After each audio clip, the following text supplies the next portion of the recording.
ভারতের বিভিন্ন জায়গায় মুসলমানদেরকে হত্যাযজ্ঞ চালাচ্ছে ভারতীয় সেই হাইনার জাতি সনাতন ধর্মের সেই উগ্রপন্থী হিন্দুগুলি। জোরে বলেন কথা ঠিক কিনা? আমাদের দেশের আমার ভাইরা একটা মন্দিরে যদি কোথাও আঘাত হয়ে যায়, কত মানবতা বিরোধী, কত দরিদ্র ব্যক্তিগুলি, মিডিয়ার কত ব্যক্তিগত হলুদ সাংবাদিকগুলি তাকে তিলকে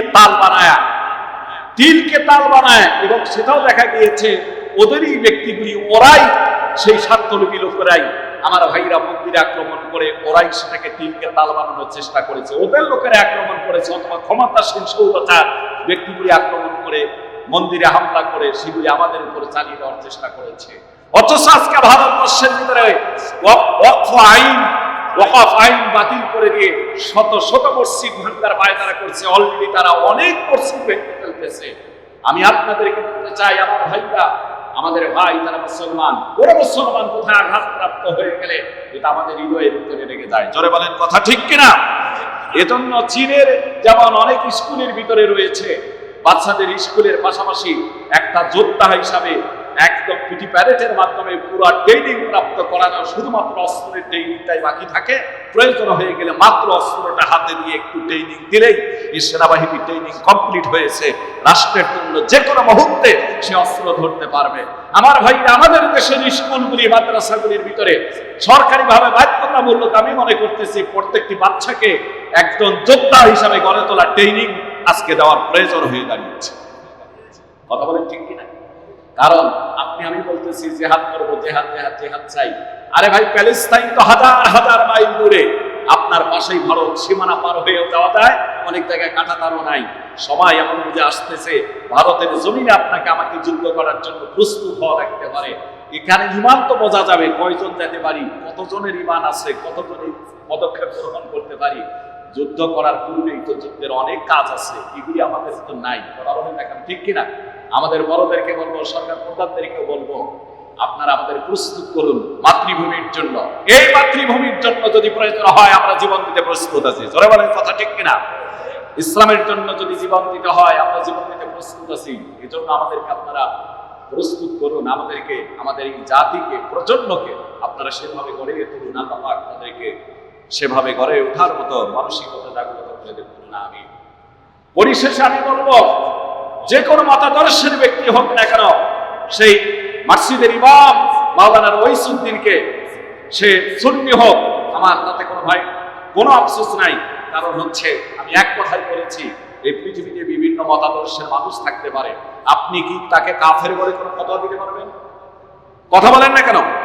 কাফের বলে ফতোয়া দেওয়ার অধিকার আপনার আছে? নেই। অন্য মতাদর্শ করে দেখে আপনি কাফের বলবেন, এই অনুমতি ইসলাম আপনাকে দেন নাই। সুতরাং তিনি একজন মুসলমান হিসাবে, একজন মুমিন হিসাবে আর একজন মুমিন, তার পক্ষেই কথা বলার দরকার। নির্মমভাবে তাকে যেভাবে পিটায়, বলাৎকারের অভিযোগ দিয়ে তাকে পিটায় হত্যা করা হয়েছে, এই দোষীদেরকে অবশ্যই নিরপেক্ষ তদন্ত করে তাদের শাস্তির আয়ত্তে নিতে হবে। জোরে বলেন কথা ঠিক কিনা?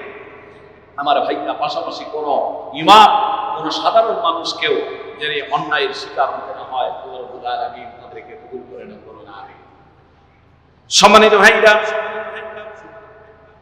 এর পাশাপাশি যে বিষয়টা আমি আপনাদের মাঝে বলতে চাই, আজকে আমি এখানে রয়েছি, আমি আপনাকে আমাকে যে গুণাবলীগুলি অর্জন করা লাগবে সেই গুণাবলীর উপর আজকে কয়েকটি কথা বলে আজকে আলোচনা শুরু করে দিচ্ছি। আল্লাহ সুবহানাহু ওয়া তাআলা বলেন, ইন্নাল মুসলিমিনা ওয়াল মুসলিমাতি ওয়াল মুমিনিনা ওয়াল মুমিনাতি ওয়াল কানিতিনা ওয়াল কানিতাতি ওয়াস সাদিকিনা ওয়াস সাদিকাত ওয়াস সাবিরিনা ওয়াস الصابرات والخاشعين والخاشعات والمتصدقين والمتصدقات والصائمين والصائمات والحافظين فروجهم والحافظات والذاكرين الله كثيرا والذاكرات আ'আদ্দা লাহুম মাগফিরাতান ওয়া আজরান আযীমা। জোরে বলুন আল্লাহু আকবার। আমার ভাইরা গভীর মনোযোগ দিয়ে দেন। আল্লাহ সুবহানাহু ওয়া তাআলা বলেন, ইন্নাল মুসলিমিনা ওয়াল মুসলিমাতি, নিশ্চয় মুসলমান পুরুষ এবং মুসলমান নারী। এর ব্যাখ্যা দিতে গেলে বহু সময়ের দরকার, শুধুমাত্র শাব্দিক অর্থগুলি পড়ে যায়। আল্লাহ বলেন ওয়াল মুমিনিনা ওয়াল মুমিনাতি, ঈমানদার পুরুষ ঈমানদার নারী, তার মানে বিশ্বাসী পুরুষ এবং বিশ্বাসী নারী, মুমিন পুরুষ মুমিনা নারী। আল্লাহ বলেন ওয়াল কানিতিনা ওয়াল কানিতাতি, বিনীত পুরুষ এবং বিনীতা নারী। ওয়াস-সাদিকিনা ওয়াস-সাদিকাতি, সত্যবাদী পুরুষ এবং সত্যবাদী নারী। ওয়াস-সাবিরিনা ওয়াস-সাবিরাতি, ধৈর্যশীল পুরুষ এবং ধৈর্যশীলা নারী। আল্লাহ পাক বলেন ওয়াল খাশিঈনা ওয়াল খাশিআত, আল্লাহ পাক বলেন বিনীত পুরুষ এবং বিনীত নারী। আমার ভাইরা, আনুগত পুরুষ এবং অনুগত নারীর কথা বলা হয়েছে। এরপর আল্লাহ রাব্বুল আলামিন বলেন ওয়াল মুতাসাদ্দিকিনা ওয়াল মুতাসাদ্দিকাত, দানশীল পুরুষ এবং দানশীলা নারী। আল্লাহ পাক জানাই দিচ্ছেন শুধুই এতটুকুই নয়, ওয়াস-সাইমিনা ওয়াস-সাইমাত, রোজা পালনকারী পুরুষ এবং রোজা পালনকারিনী নারী। আল্লাহ বলেন আল্লাহ পাক বলেন ওয়াল হাফিজিনা ফুরুজাহুম ওয়াল হাফিজাত, যৌনাঙ্গ হেফাজতকারিনী পুরুষ এবং যৌনাঙ্গ হেফাজতকারিনী নারী। দেখেন কতগুলি গুণের কথা, শুধু এতটুকু নয়, আরো কথা আল্লাহ বলেন। আল্লাহ রাব্বুল আলামিন জানায় দিচ্ছেন ওয়াযাকিরিনাল্লাহা কাসীরান ওয়াযাকিরাত, আল্লাহকে অধিক স্মরণকারী পুরুষ এবং অধিক স্মরণকারিনী নারী। তার মানে আল্লাহর বেশি জিকিরকারী পুরুষ এবং আল্লাহর বেশি জিকিরকারিনী পুরুষ এবং বেশি জিকিরকারিনী নারী। জিকির শব্দের অর্থ হচ্ছে স্মরণ। আমার ভাইরা, আল্লাহকে অধিক স্মরণকারী পুরুষ এবং অধিক স্মরণকারী নারী, এই গুণগুলি যার ভিতরে রয়েছে, আল্লাহ রাব্বুল আলামিন জানায় দিচ্ছেন আ'আদাল্লাহু লাহুম মাগফিরাতান ওয়া আজরান আযীমা, আল্লাহ তাদের জন্য রেখেছেন ক্ষমা এবং মহা পুরস্কার। জোরে বলা যাবে কি সুবহানাল্লাহ? সুবহানাল্লাহ। এখানে অনেক গুণের কথা বললেন। আল্লাহ বললেন মুসলমান পুরুষ মুসলমান নারী, ইমানদার পুরুষ ইমানদার নারী। এরপর অনুগত পুরুষ অনুগত নারী। আল্লাহ বললেন শুধুই কি তাই?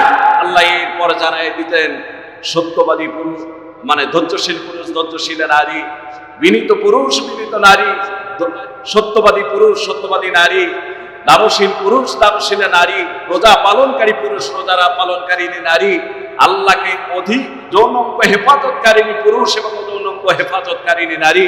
শুধুই কি তাই? আল্লাহ বললেন আল্লাহকে অধিক স্মরণকারিনী পুরুষ এবং অধিক স্মরণকারিনী নারী। এসব ব্যক্তিদের জন্য রয়েছে ক্ষমা এবং মহা পুরস্কার। জোরে বলুন। আজকে শেষ মেসেজটা আপনাদেরকে দিতে চাই।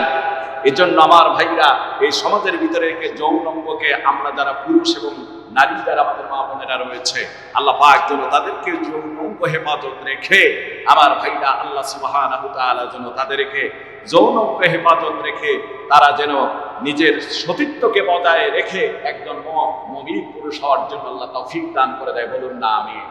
পাশাপাশি বলবো, শুধুই আমার ভাইরা দেশে আইন থাকতে হবে না, আইনের প্রয়োগ থাকতে হবে। আমাদের দেশের যদি ধর্ষণের বিচারগুলি প্রকাশ্যে হতো, আমাদের দেশের ভিতরে যদি আমার ভাইরা বলৎকারের জন্য কঠিন আইন এবং বিচার কার্যকরের সাথে সাথে হয়ে যেত, 90 দিনের ভিতরে যদি বলৎকারের বিচার এবং আইন থাকতো, এদেশে ধর্ষণও হতো না, বলৎকারও হতো না। কথা বলেন ঠিক কিনা?